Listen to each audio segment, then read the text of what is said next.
Thank you for inviting me to speak at the Palestine Digital Activism Forum. I'm sorry that I can't speak live because of the time zone issues.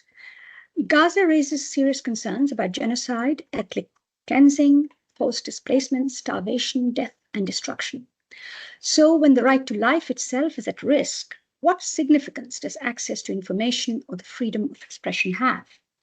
Nothing answers that better than what one emergency medical worker in Gaza said. He said, "During the war, the difference between life and death can be one phone call. We can barely do anything without the ability to communicate," he said. In order to survive, people need to be able to communicate with first responders and humanitarian workers, contact their own families, search for loved ones, and know what is happening so that they can take precautions to keep themselves safe. Humanitarian workers need good communications, good information and dialogue to be able to deliver aid effectively. Journalists need good connectivity so that they can report on what is happening and expose war crimes and other atrocities. That is why in my report on armed conflict to the UN General Assembly in 2022, I described the right to information and expression as a survival right, as essential as food, water, shelter, or medical care in times of war. Let me speak on three concrete issues relevant to digital rights: telecommunications, the safety of journalists and media, and social media. According to available information, by August 2024, 75% of mobile towers and up to 80% of the landline network in Gaza had been destroyed by Israel's military assault. Access for repairs or maintenance of systems has been blocked by the Israeli authorities, especially in northern Gaza. Technicians are caught in the line of fire and have been killed while repairing infrastructure. The IDF's intense military action in recent months has made the telecoms crisis considerably worse, severely affecting access to essential services and leaving hundreds of thousands of people without stable internet or phone connectivity, especially those living in camps, shelters, and densely populated areas in southern Gaza. Restricting telecommunications allows Israel to control the narrative about its own actions. It's no surprise, therefore, that Israel's attack on communications infrastructure has been accompanied by the destruction of media infrastructure and killing of journalists at an unprecedented level with impunity. Israel has also placed a total ban on access of foreign media to Gaza. I have publicly condemned the targeted killing of journalists and destruction of media infrastructure as a violation of international humanitarian law, but also as an attempt to cover up war crimes in Gaza. In its arguments to the International Court of Justice, the South African government also made a similar point that killing journalists and attacking telecommunications networks hamper the scrutiny of what Israel is doing in Gaza.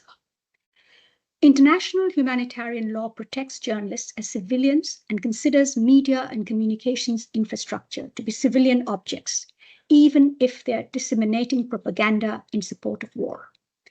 They must not be targeted unless they are directly used for military purposes.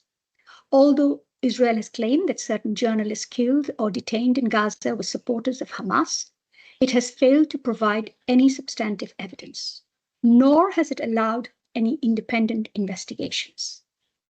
Let me now turn to social media platforms. They play a dual role in Gaza, like in many other conflicts. While they have a conduit of life-saving information for the people of Gaza, they have also been complicit in amplifying disinformation and harmful speech.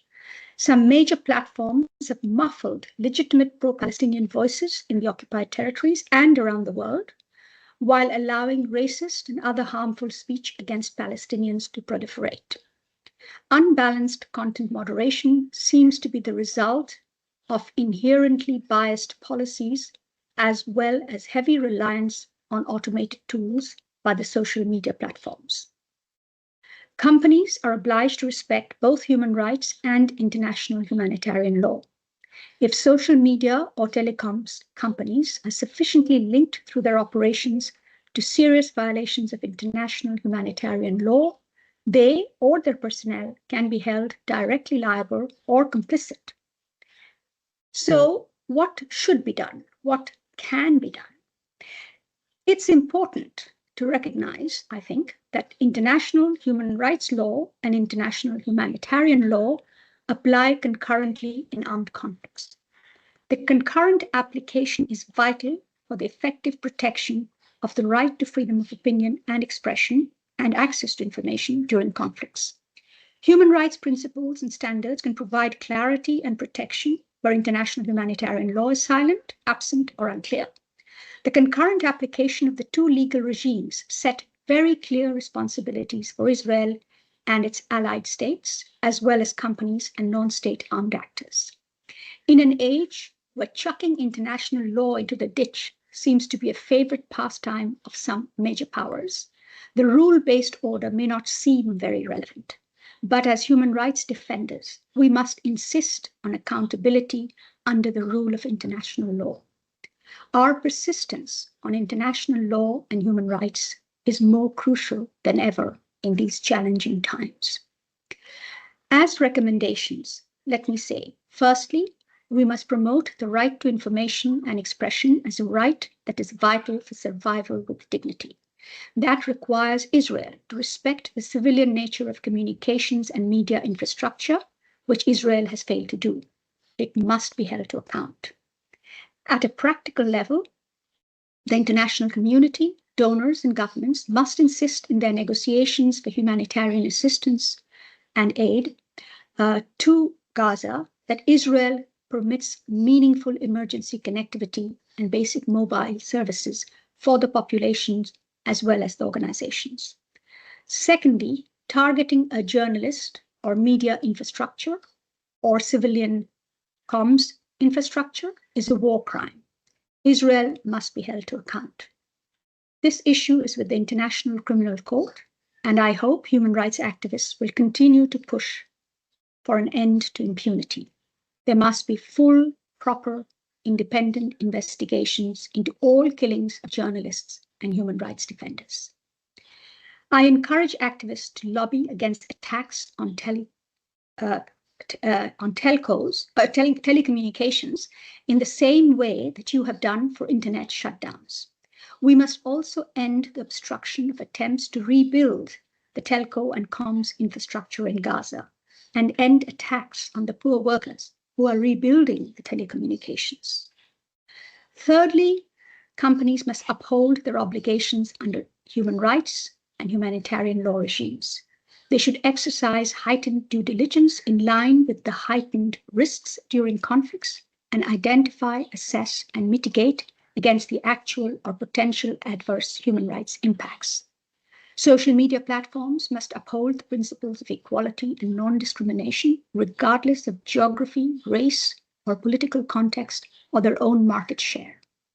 While the response of social media companies to the war in Ukraine has been commendable in many ways, they should do much more to ensure that the same policies and operational practices are applied consistently to other conflicts across the world, including Gaza.